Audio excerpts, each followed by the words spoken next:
Welcome to the great awakening of the end time. मैं हूँ आपका दोस्त, आपका होस्ट अतुल मिश्रान, आपको महाराष्ट्र से। आज के वीडियो को शुरू करने से पहले मैं आप लोगों से नम्र निवेदन करता हूँ कि अपने अपने बच्चों को बचाइए। बच्चे इस वक्त खतरे में हैं। आपके बच्चों को एक्सपेरिमेंटल बनाने का खेल शुरू हो चुका है स्कूलों के अंदर में। अभी एक न्यूज़ अपडेट आ रही है कि क्लास 1 से लेके 10 स्टैंडर्ड तक वैक्सीन का कैंप लगने जा रहा है और एक वायरस बताया गया जो जापान से चल के आपके लिए स्पेशल आया है, आपके बच्चों के लिए। उसके बारे में भी हम एक्सपोज करेंगे आज के वीडियो में। लेकिन मैं आप लोगों से कुछ निवेदन करना चाहता हूँ वीडियो शुरू करने से पहले। देखिए, जैसे हम लोगों ने एप्पल आईडी का विरोध किया था उस समय जब एप्पल आईडी का दौर चल रहा था, हम लोगों ने काफ़ी विरोध किया था उसका, और हमारा टारगेट था 1 लाख बच्चों तक पहुंचना। उससे ज़्यादा आप लोगों ने सहयोग किया हमें, इसका हम दिल से धन्यवाद आपको देते हैं। अभी ये वायरस का एक्सपोज हम बहुत जल्दी करने वाले हैं। अभी आज ही के वीडियो में हम पूरा एक्सपोज कर देंगे क्या है, क्या पेटेंट है इसका, आपको सब बताएंगे। कैसे बीमारी है या नहीं है, कैसे पैदा की गई, इसके बारे में भी हम बातचीत करेंगे। पहली बात, वायरस, आप नाम सुनते ही समझ गए होंगे कि वायरस, जब भी वायरस का नाम लिया जाए तो उसके लिए एक ही सोल्यूशन इनके पास होता है, वो होता है वैक्सीन। और मैं आपको ये बता दूं, वायरस कभी भी इंसान के अंदर एग्जिस्ट नहीं करता। इसके काफ़ी प्रूफ हमने दिए हुए हैं, काफ़ी प्रूफ हमने दिए हैं। आज भी इस वीडियो में हम प्रूफ देंगे, बहुत सारी बातें करेंगे। आइए वीडियो को शुरू करते हैं। तो आप देखिए, यहाँ पे वैक्सीन कैंप लगने वाला है, मतलब जगह जगह पे। ये कहाँ से न्यूज़ निकल के आ रही है? पुणे से निकल के आ रही है, और कोल्हापुर से भी न्यूज़ आई है। कोल्हापुर के अंदर HPV का 2 टीका, एक HPV का स्पेशल कोई टीका होगा। अभी मुझे न्यूज़ निकल के आई, मेरे पास अपडेट आया है कि HPV के टीके लगने वाले हैं। HPV के बारे में भी मैंने वीडियो बना के डाला था उस टाइम, जब ये काफ़ी खेल चल रहा था बजट की मीटिंग में। तो उस टाइम ही हमने बताया था पूनम पांडे कैसे एक्टिंग कर रही है, मरने का नाटक कर रही है। वो वीडियो जिस लोगों ने नहीं देखा होगा, नए लोग जुड़े हैं, वो जल्दी से वो वीडियो को देख ले, मुझे व्हाट्सअप कर दे, मैं आप लोगों को वीडियो भेज दूँगा। चलिए अब शुरू करते हैं वीडियो को, ज़्यादा समय ना गवाते हुए। तो GR निकला। अभी देखिए, यहाँ पर 28 तारीख से वैक्सीन होने वाली है पुणे के अंदर में। तो ग्रेड 9, मतलब 9 स्टैंडर्ड से लेके 10 स्टैंडर्ड तक 28 तारीख को दी जाएगी। फिर 1, 2 और 8, उसके बाद 4 तारीख को 3, 4 और 7 स्टैंडर्ड के बच्चों को। उसके बाद में 5, 6, 9 को देने वाले ये लोग। अब ये क्या दिया है GR में, अभी देखते हैं, हम लोग GR को पढ़ते हैं। तो इसमें दिया हुआ है कि कितने से कितने बच्चों को लगेगी, इसमें दिया हुआ है पूरा। आप GR पढ़ सकते हो। मैं पूरा आप लोग को GR पढ़ के नहीं बताऊंगा, वो डराया गया है GR के अंदर में। वो GR जिसको चाहिए आप PDF के रूप में मेरे से मांग लीजिएगा, मैं आप लोग को दे दूंगा। अब यहाँ पे देखिए कि यहाँ पे 1 मिनट, कहाँ कहाँ होने वाला ये JE vaccination campaign is planned in 3 district, Maharashtra, Pune, Falguni and Raigarh. तो महाराष्ट्र टारगेट पे इस वक्त। और यहाँ पे दिया हुआ है कि फर्स्ट डोज लगेगी 9 से 12 महीने के बच्चों को, और सेकंड डोज लगेगी 16 से 24 साल के बच्चों को। और ये दी जाएगी डिस्ट्रिक्ट के अंदर, महाराष्ट्र, पुणे और परभनी और रायगढ़ में। तो अब देखिए, इसको हम एक्सपोज करते हैं। JE वायरस क्या होता है, तो आपको इसके बारे में हम बता। देखिए, ये JE वायरस का पेटेंट है। पेटेंट मतलब आवेदन, निवेदन, ना माने तो दे दनादन। हम अपने वीडियो में आप लोगों को काफ़ी बार बता चुके हैं ये बात। तो ये आवेदन है, और ये आवेदन कब दिया गया था? जापानी इंसेफ्लाइटिस वायरस, इसका नाम है इंसेफ्लाइटिस, जापानी इंसेफ्लाइटिस वायरस के शुद्धिकरण की विधि। आप देखिए क्या है ये, 1985 में इसका आवेदन तैयार हुआ था। आवेदन, निवेदन, ना माने तो दे दनादन। अब ये देखो, 1985 का प्रकाशन, प्राथमिकता 1986 का प्रकाशन, और 1990 का आवेदन स्वीकार किया, और 2005 में इसका आवेदन समाप्त हुआ। आवेदन बहुत सारे, एक आवेदन नहीं है। मैं आपको दूसरा आवेदन भी दिखा देता हूँ। तो ये देखिए, सेकंड आवेदन इसका 2005 का, ठीक है। अब वो 2005 में ख़त्म हो गया, फिर 2005 में दूसरा आवेदन दिया गया उसी वायरस का। आप देखते हो, जापान से आया ना चल के। तो ये 2005 का आवेदन। फिर उसके बाद उसकी समाप्ति कब होगी? 19/10 यानी अक्टूबर में 19 तारीख को समाप्त हो जाएगा आवेदन। फिर उसके बाद दूसरा आवेदन और दिया गया। और देखिए, आवेदन, निवेदन, ना माने तो दे दनादन। आवेदन का मतलब चिट्ठी लिखी गई। क्या चिट्ठी वाली बीमारी आपके बच्चों को हो सकती है? जरा सोचिए आप। पहली बात, वायरस इंसान के अंदर नहीं जाता, ये बात हम आपको पहले भी बता चुके हैं, और आज भी वीडियो में हम आपको इसका प्रूफ देंगे। अब मैं आप लोग को और भी बताता हूँ कि अब देखिए, यहाँ पे और भी पेटेंट मैं आप लोग को दिखा दूँ। तो ये पेटेंट है 2008 का, और इसकी एक्सपायरी है 2030 और एजेंडा क्या है 2030 का। अब देखिए कितना भयंकर लेवल पे ये गेम हो रहा है। जापानी जो वैक्सीन तैयार की गई है उसके अंदर क्या है वो भी बातचीत हम करेंगे। तो अभी बताया जा रहा है कि ये मच्छर के काटने के वजह से ये बीमारी होती है। तो मच्छर भेजे किसने? 1 साल पहले हम लोगों ने आपको बताया था कि मच्छर भेजे गए हैं। किसने? आप देखिए बिल्लू भाई साहब ने पूरी दुनिया में छोड़े गए अरबों मच्छर। अब ये जो बिल्लू है ये इसकी फैक्ट्री है मच्छर की। आइए देखते हैं इस वीडियो को, उसके बाद बातचीत करते हैं। नमस्ते, मैं स्कॉट ओनील हूँ। आज मेडेलिन कोलंबिया में और मैं वर्ल्ड मच्छर प्रोग्राम के लिए दुनिया के सबसे बड़े मच्छर कारखाने में हूँ। हम यहाँ हर हफ्ते 30 मिलियन मच्छर बना रहे हैं। इस वीडियो को हम पहले भी दिखा चुके हैं आप लोगों को, आज भी हम दिखा रहे हैं कि मच्छर क्यों बनाए गए। आगे चल के आपको सारे वीडियो में पता चलेगा, आप लोग वीडियो ध्यान से देखिए। हम ये एक बहुत गंभीर कारण के लिए कर रहे हैं। मेडेलिन जैसे शहर दशकों से डेंगू, जिका, चिकनगुनिया जैसी बीमारियों से पीड़ित रहे हैं, लेकिन अब ऐसा नहीं है। हम इस शहर में ये बोल रहे हैं कि मच्छर से दोस्ती करेगा और मलेरिया भगा देगा। ये बात हमने पहले भी आपसे कही थी, ऐसा कुछ नहीं है। मच्छर से दोस्ती करेगा, मलेरिया नाम की कोई बीमारी है ही नहीं। कि उसका भी पेटेंट है, उसका भी आवेदन दिया हुआ है। जैसे कोरोना का आवेदन था वैसे उसका भी आवेदन है। सारी बीमारी आवेदन वाली है। तो आप इस वीडियो को देखकर उसके बाद बातचीत करते हैं। मच्छरों का समाधान लाने में सक्षम रहे हैं। जब ये बैक्टीरिया, जिसे वोल्बाचिया कहा जाता है, मच्छर में प्रवेश करता है तो ये डेंगू को फैलाने की उनकी क्षमता को रोक देता है। हम वोल्बाचिया वाले मच्छरों को छोड़ते हैं, अब वे जाकर प्रजनन करते हैं और वोल्बाचिया जंगली मच्छर जनसंख्या में फैल जाता है। अगर हम दुनिया के सभी उष्णकटिबंधीय शहरों में इन बीमारियों को नियंत्रित करने जा रहे हैं तो इसके लिए बहुत सारे मच्छरों की आवश्यकता होगी। मच्छर का जीवन चक्र अंडे से शुरू होता है और इस कमरे में हमारे पास बहुत सारे अंडे हैं। इनमें से प्रत्येक पट्टी, ये छोटे काले बिंदु, 10,000 तक मच्छर के अंडे हैं। इन सभी पट्टियों में लगभग 1.5 मिलियन सूखे अंडे हैं जो फूटने का इंतजार कर रहे हैं। इस ट्रे में हमारे पास नए फूटे हुए अंडे हैं। वे छोटे लार्वा हैं, इतने छोटे कि आप उन्हें मुश्किल से देख सकते हैं। वे यहाँ कुछ दिनों तक बैठेंगे, खाएंगे और बड़े होंगे। जब तक कि वे यहाँ दिख रहे इन मच्छरों की तरह नहीं दिखने लगते, वे प्यूपा में बदलने लगे हैं। हम अगले चरण की छंटाई करना चाहते हैं, मादाओं को नर से अलग करना। हम ऐसा करना चाहते हैं ताकि हम पिंजड़ों में लिंग अनुपात को इस तरह से बदल सकें कि मादाएं नर से अधिक हों। यहाँ नीचे वाले लड़के हैं और ऊपर वाले लड़कियां हैं, वे बड़े हैं। यहाँ से मच्छर लाने का मकसद क्या है, आप जरा इस वीडियो को देखिए।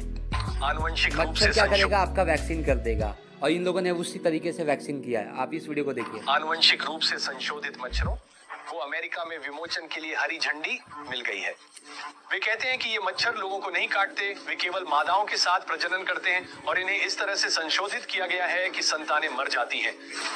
जिस घातक जीन को उन्होंने डाला है वह वास्तव में सभी मच्छरों को नहीं मारता, ये केवल मादाओं को मारता है। नर मच्छर जीवित रहते हैं। दूसरे शब्दों में जीएमओ मच्छर इंसानों को काटते हैं।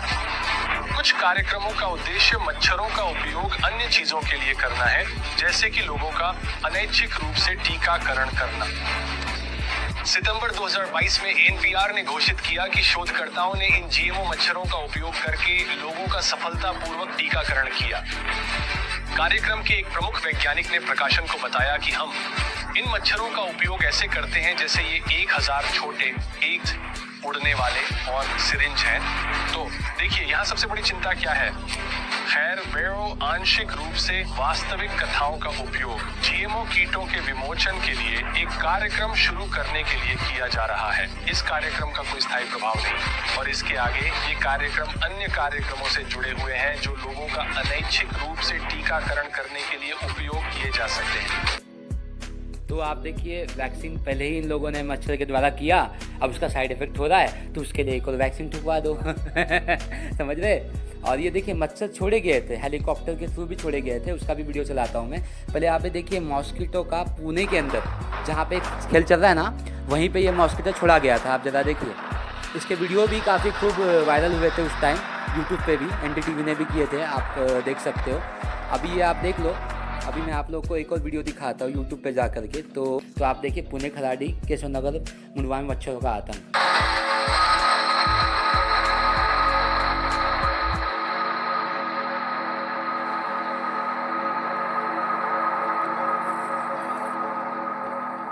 और एक ही न्यूज़ नहीं है, ऐसे आप देख सकते हो कई न्यूज़ है। मैं आपको यहाँ पे दिखा दूँ, ये देखिए। सोशल मीडिया पर एक वीडियो खूब वायरल है। इस वीडियो में मच्छरों का एक झुंड देखा जा सकता है। ये मच्छर झुंड बनाकर आसमान पर उड़ते दिख रहे हैं, जैसे कोई बवंडर आ गया हो। मामला पुरी के रिहायशी इलाके का है और ठीक है, ये मच्छर छोड़े गए थे और हेलीकॉप्टर से भी काफ़ी मच्छर छोड़े गए थे। मैं आप लोग को ये बता देता हूँ, वीडियो में अभी दिखाता हूँ। आप लोगों को ये वीडियो हम पहले भी प्ले करके दिखा चुके हैं कि कैसे ये लोग हेलीकॉप्टर के द्वारा जो है वो स्प्रे करते हैं मच्छर को, और जीएमओ मच्छर को, जो कि मच्छर होते हैं आपका डीएनए चेंज करने के लिए, आपका डीएनए लेने के लिए, और ये सब काम करते हैं इस तरीके से। लेकिन इनका मच्छर वाला आइडिया काम नहीं कर पाया, इसलिए ये लोग वैक्सीन लेकर के आए। और मलेरिया की वैक्सीन जब आई थी तब हमने ये वीडियो आपको बताया था कि एटलांटा नाम की जो कंपनी है कैसे बच्चों को प्रयोग करके, जो गरीब बच्चे हैं उसके प्रयोग करके उससे मार देती है। काफ़ी बच्चे इसका शिकार भी हो गए थे, उस वीडियो में मैंने बताया था। जिन लोगों ने वो वीडियो नहीं देखा, मुझे आप मांग लेना, मैं वीडियो आप लोगों को सेंड कर दूँगा। आइए इस वीडियो को शुरू करते हैं। तो आप देखिए यहाँ पे जैसे केमिकल के थ्रू स्प्रे किया जा रहा है।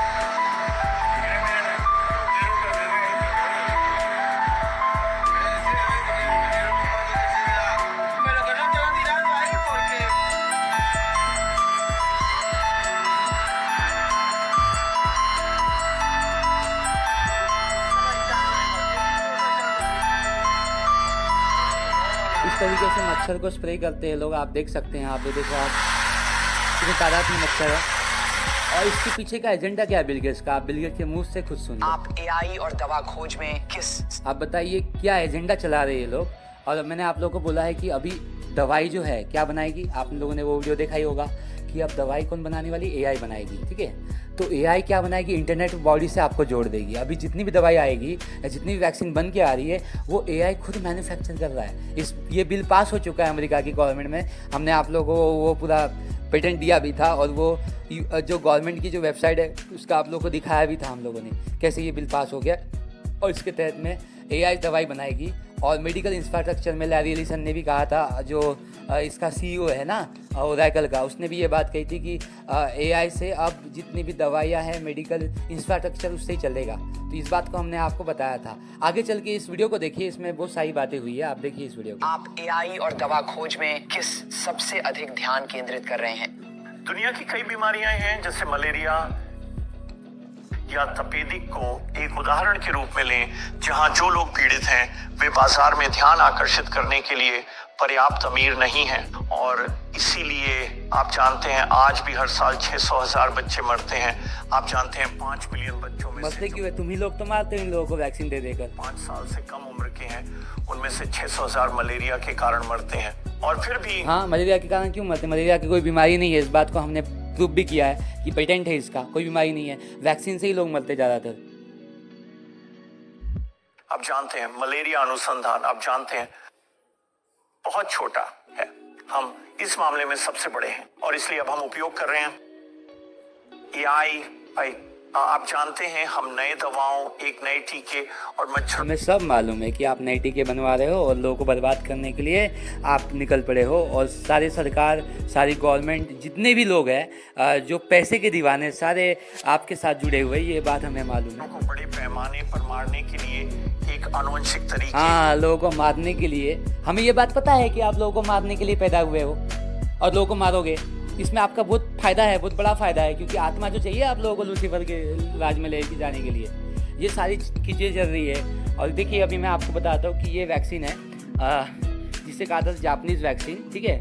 और ये जेनवैक इसका नाम है। इसके अंदर क्या क्या चीज़ डली हुई है ज़रा आप यहाँ पे देखेंगे तो यहाँ पे आपको देखने के लिए मिलेगा एल्युमिनियम हाइड्रोक्साइड का यूज़ क्या होता है आपको मालूम है ना? मतलब एल्युमिनियम जैसी चीज़ अगर आपके बॉडी के अंदर चली जाए तो आपके शरीर का कितना भारी नुकसान हो सकता है आपको पता ही है, ठीक है। या तो आपकी मृत्यु भी हो सकती है, या तो आप उल्टे सीधे हरकत कर सकते हो, भूलने की बीमारी हो सकती है, या तो आपका दिमाग ही काम नहीं करेगा। बहुत सारी चीज़ें आपके साथ हो सकती है। और इसमें साइड इफेक्ट भी लिखा हुआ है क्या क्या आपको वैक्सीन लेने के बाद। ये मैं आप लोगों को एक ही चीज़ बता रहा हूँ कि वायरस इंसान के अंदर नहीं जाता। ये इसका बड़ा प्रूफ मैं आप लोगों को दे रहा हूँ। अभी और भी बहुत सारे डॉक्यूमेंट है, लेकिन ये वीडियो लंबा होने के कारण मैं आप लोगों को डॉक्यूमेंट इसमें सप्लाई नहीं करूँगा, वीडियो सप्लाई नहीं करूँगा। नेक्स्ट वीडियो में फिर से वीडियो लेके आऊँगा।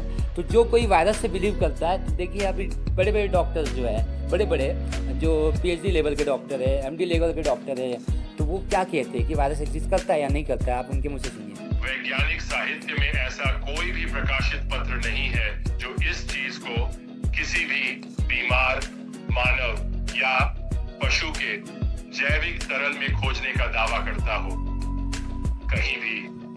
और सभी सहमत हैं, सभी विषाणु विज्ञानी सहमत हैं। वे कहते हैं यह वायरस खोजने का तरीका नहीं है, एक समझिए।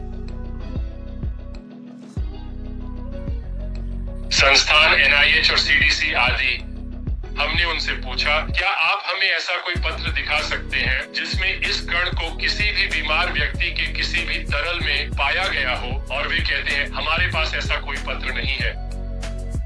उनके पास पृथक्करण नहीं, वे दावा करते हैं कि वे किसी भी तरल में वायरस नहीं खोज सकते। अब भले ही वे कहते हैं कि इसके लिए एक कारण है, क्योंकि वे ऐसा नहीं करते। अब यहाँ पहला सवाल है, चूंकि विषाणु सिद्धांत ये है कि मैं इस वायरस को सांस में लेता हूँ, ये मेरे फेफड़ों का उपयोग एक संस्कृति के रूप में करता है ना?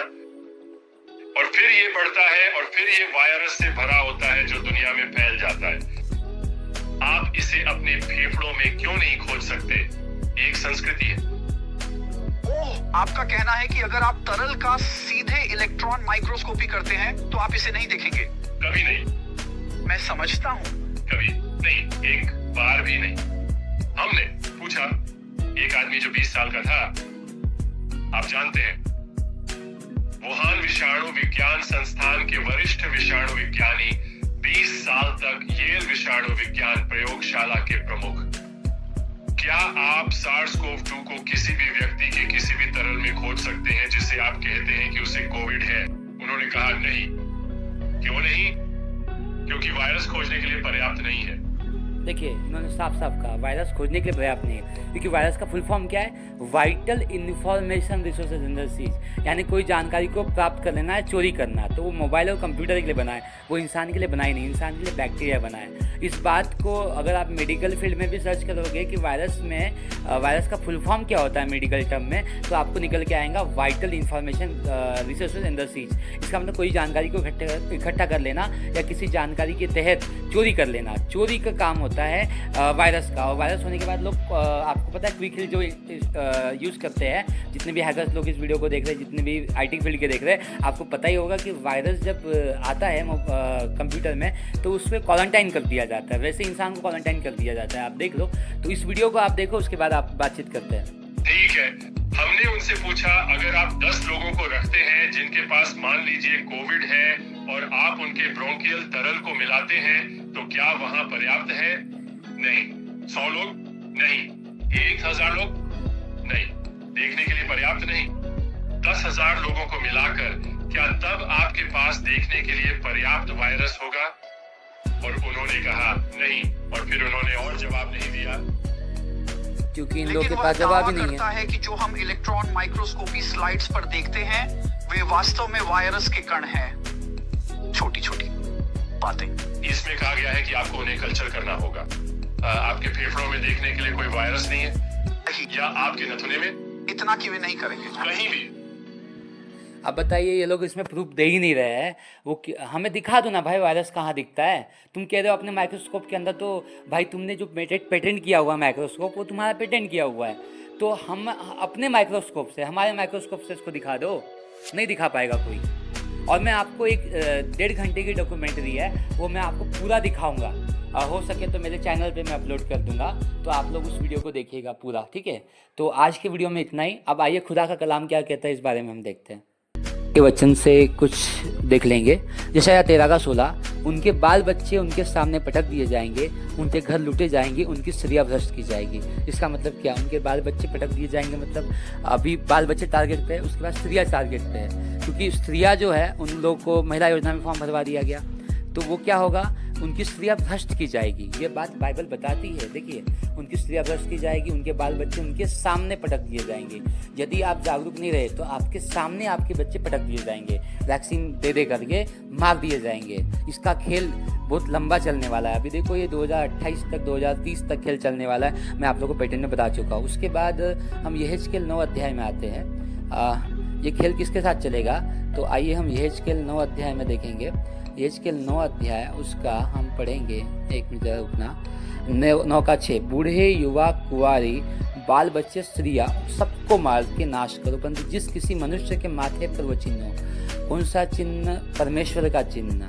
परमेश्वर का चिन्ह क्या है? 1,44,000। उसके निकट ना जाना और मेरे पवित्र स्थान ही से आरंभ करो। उन्होंने उन पुरानियों से आरंभ किया जो उसके भवन के सामने थे। जो अभी चर्च में है या जो कोई मसीह लोग जो इस बात को नहीं एक्सेप्ट करना चाहते कि vaccine mark of the beast है, उन लोगों से पहले आरंभ होने वाला है। इसका मतलब टारगेट पे कौन लोग हैं? जो कि बाइबल की आज्ञा पे नहीं चल रहा है, जो उसको पढ़ के भी वो चीज़ नहीं समझ के रखा अभी तक। यानी कुछ ना कुछ उसका मकसद होगा। जैसे हमारा कुछ ना कुछ मकसद था आत्मा जीतने का, आज हम उसी मकसद के लिए जी रहे हैं। हमारा जीना मरना हर एक चीज़ आत्मा के लिए होना चाहिए, आत्मा बचाने के लिए होना चाहिए। वही यीशु मसीह ने किया था, वही हम कर रहे हैं। और यीशु मसीह ही आपको मार्ग दिखाएगा, आपको रास्ता दिखाएगा। तब आप ये वचन के द्वारा वो जीवन में काम कर पाओगे और बहुत से आत्मा को जीत के ला पाओगे।